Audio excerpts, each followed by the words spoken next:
Hello everyone, welcome back to my channel. My name is Paola and this is a new video in Video Everyday April. It is also tagged Tuesday, or it would be if you were a patron, and so I thought it would be fun to do the Out of My Comfort Zone book tag.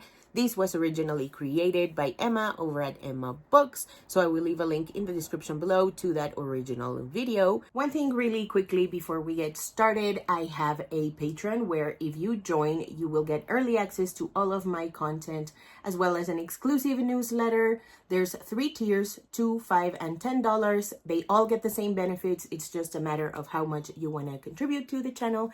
I would very much appreciate it if you could support me over there. That's all.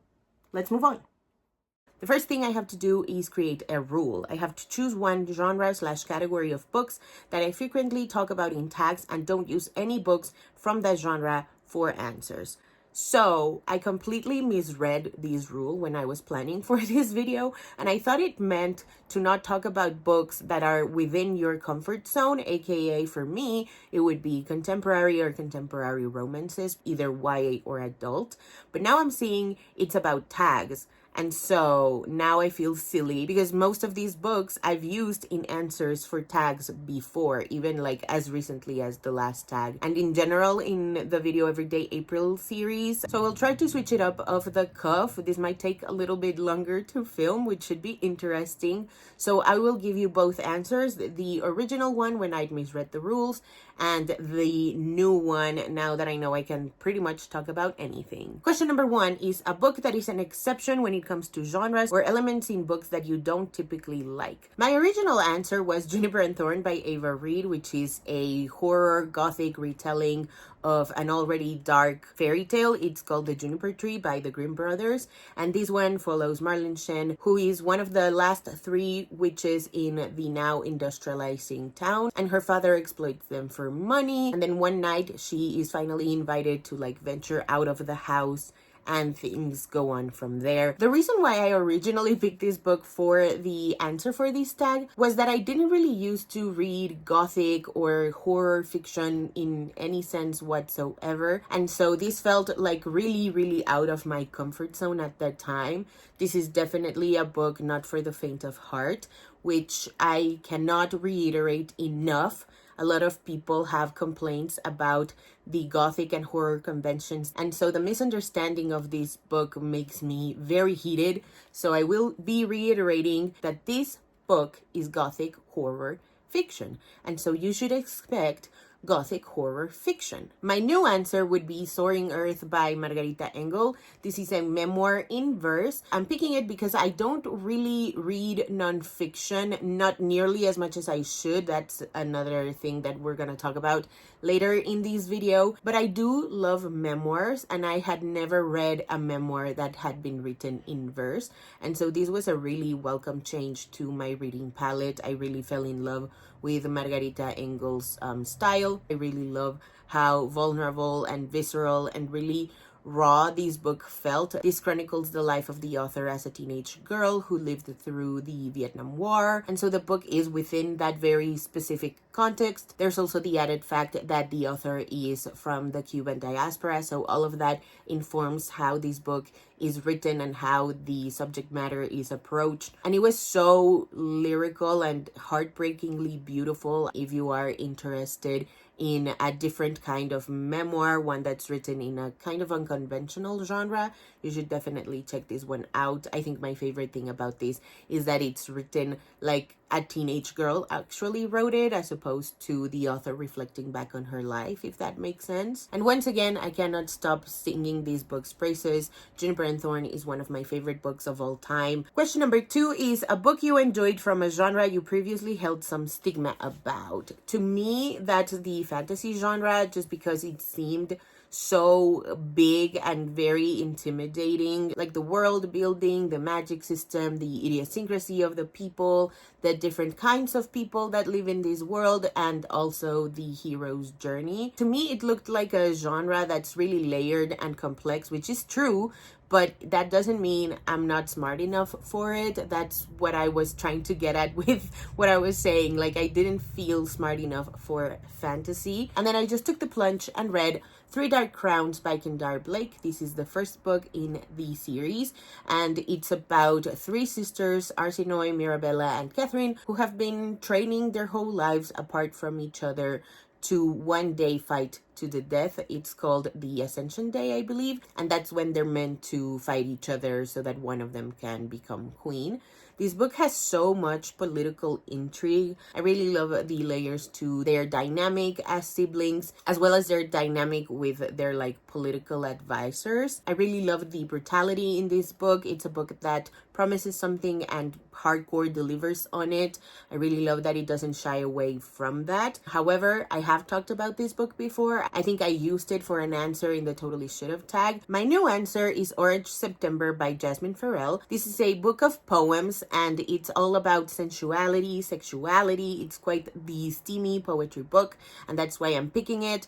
I don't know really what I thought about poetry. I guess I just thought it was like self-reflective, and it was supposed to be all like non-fiction memoir type, but without necessarily chronicling a certain kind of life. Like Soaring Earth is a memoir, and then like Calling in Black, Vulnerable AF, those are poetry that are about the author's lives, but they're not chronicling a specific period of time in the artist's life, if that makes sense. And so Orange September is about the sensuality, it's about the desire, it's about partnership and romance.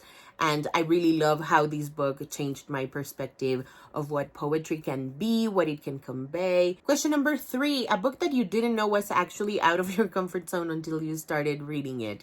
This is definitely Monstrous Volume 1 by Marjorie Liu and Sana Takeda. I feel like I just knew that it was set in an alternate universe, 1900s China, but I didn't know how brutal it was. But maybe this is a bad answer because people did talk about how jarring this was, and I just was not expecting just how jarring it was, if that makes sense. If you don't know, this is a graphic novel series. I believe it is ongoing, and it's about a young girl living in an alternate universe, 1900s China, trying to survive the horrors of what it was like to live through war.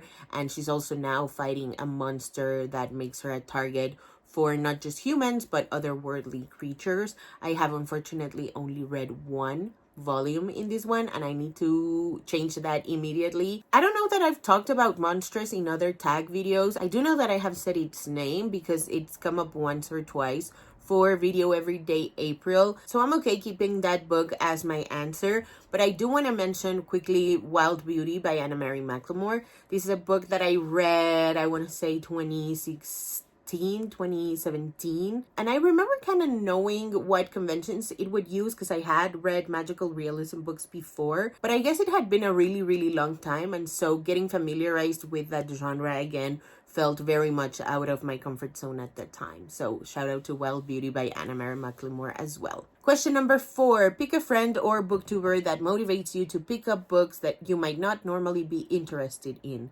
What is one book out of your norm that they convince you to give a try? I have 3 answers for that, starting with Cindy over at With Cindy. I loved one specific video where she talked about the Raylo fanfic turned to publishing work. I don't remember what specific book she talked about, and I'll put the books on the screen here. And just the fact that somebody was giving these books an earnest try, knowing they were Raylo fanfic and not going into them with any particular judgment, I guess, meant a lot to me. I know the fanfic to published work pipeline kind of means we are in the trenches, but for this specific ship, I have a particular fascination with it because I don't really see the vision. Like, Raylo was never a ship that I was interested in. I watched that trilogy and was like, cool. I didn't really see the appeal in Raylo. I still don't. And so these books make me so curious. So I'm intrigued by the premise. I'm intrigued by the dynamic, and Cindy is the one that gave me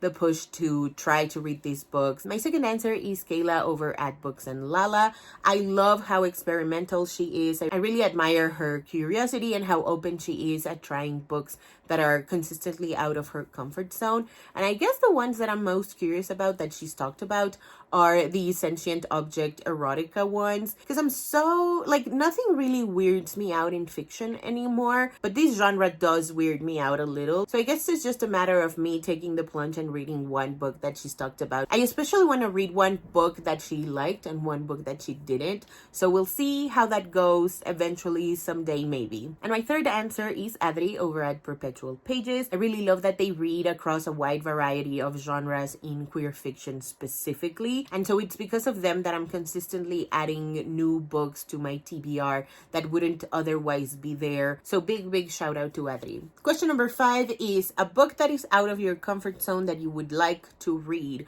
All of my nonfiction books. I'm just really scared of how long it'll take me to read them. I have a feeling that I need to let them sit with me as opposed to like breezing through it. I really breeze through fiction. I can finish a fiction book in 3 days or a week. But with nonfiction, I really want to take my time with the book and really absorb what the author is talking about, especially if the nonfiction book is politically charged, because there's so many kinds of nonfiction books. I have one on my Libro.fm account that I really want to read called Your Table is Ready. It's about the restaurant industry, I think in New York. I don't remember the specifics of it, but that doesn't seem as politically charged as some of my other nonfiction books. I'll put a picture on the screen here of the ones that I'm talking about. I really want to read those books. I'm thinking about forcing myself to read them via a book club, but I'm struggling to gauge how many people would be interested in it, because I don't want to read nonfiction books all by myself. Like, I feel like we would all benefit